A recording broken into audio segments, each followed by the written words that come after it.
No? All right. So this room was trashed. This was one of the worst rooms. And I remember walking in here going, I'm just gonna put that out of my brain for now. I have to focus on other things.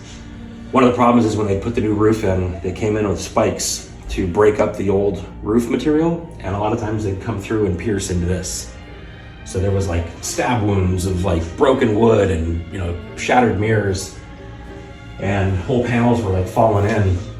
And the problem is that these are 3" by 3" antique gold variegated mirror tiles, and they don't make them anymore. They were famous for, you know, your parents having them on the ceiling above their bed in the 70s and the 60s, and that's about it.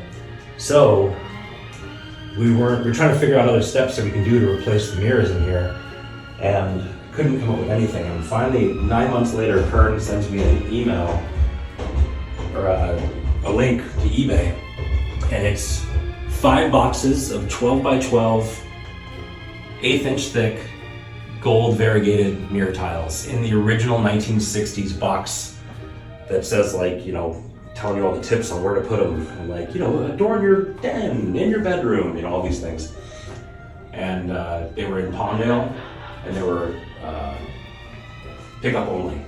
So I went on Facebook and I found somebody that I went to high school with. Right, I put out the thing like, do I know anybody who lives in Palmdale? And an old high school friend of mine was like, I live there. So she went over and she picked them up, she boxed them up, and we sent a courier.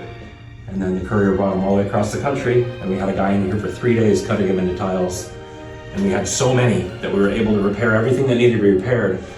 But more importantly, this whole ceiling was just plywood. It was plywood painted this orange, and so was this back wall. So these had both rotted out decades ago, and we were able to completely put this back to its former glory, put this guy back to its glory, and really get the place back to how it originally looked. And then the old red carpet in here, we took out the carpet and put in the glass mosaics. What is in here?